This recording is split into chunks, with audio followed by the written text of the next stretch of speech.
జై శ్రీరామ్.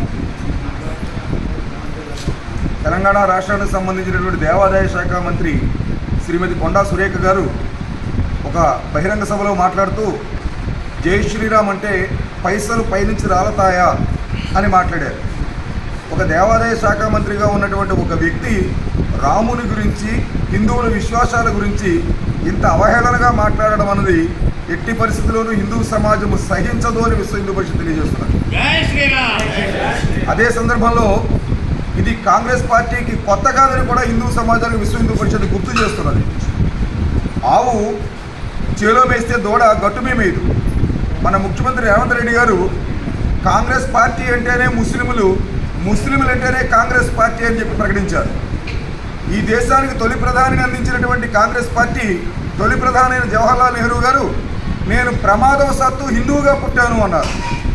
మరొక కాంగ్రెస్ పార్టీ పూర్వ ప్రధానమంత్రి గారు శ్రీ మన్మోహన్ సింగ్ గారు ఈ దేశపు సంపదలో మొదటి హక్కు ముస్లింలకే ఉందని సిగ్గు లేకుండా ప్రకటించారు.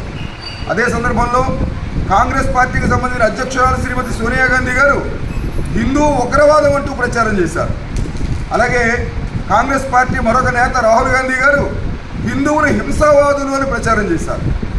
కాబట్టి మేమేమీ తక్కువ కాలేదు అన్న విషయంలో ప్రతి సందర్భంలోనూ కాంగ్రెస్ పార్టీ హిందువులను అవహేళన చేయడము, చులకన చేయడము చేస్తూనే వస్తున్నది.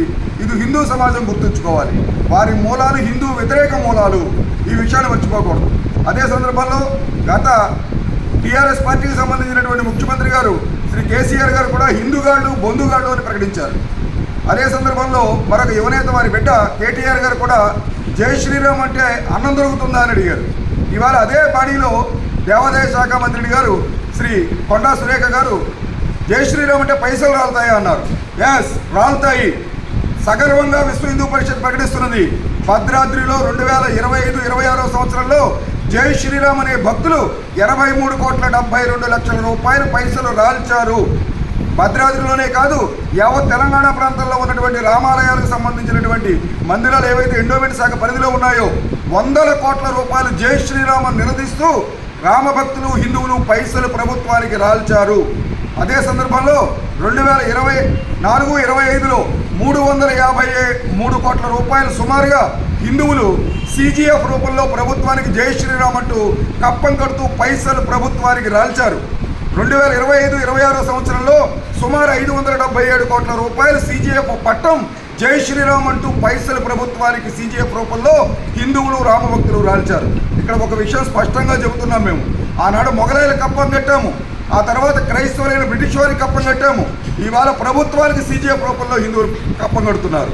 అమ్మా సురేఖ గారు, మీరు తిరిగే బొగ్గకారు, మీకు వచ్చిన దేవాదాయ శాఖ మంత్రి పదవి, మీరు అనుభవించే ఏసీ రూములు, మీరు తీసుకునే జీతాలు హిందువులు జై శ్రీరామ్ అంటూ కడుతున్న కష్టం నుంచేనని గుర్తుంచుకోండి.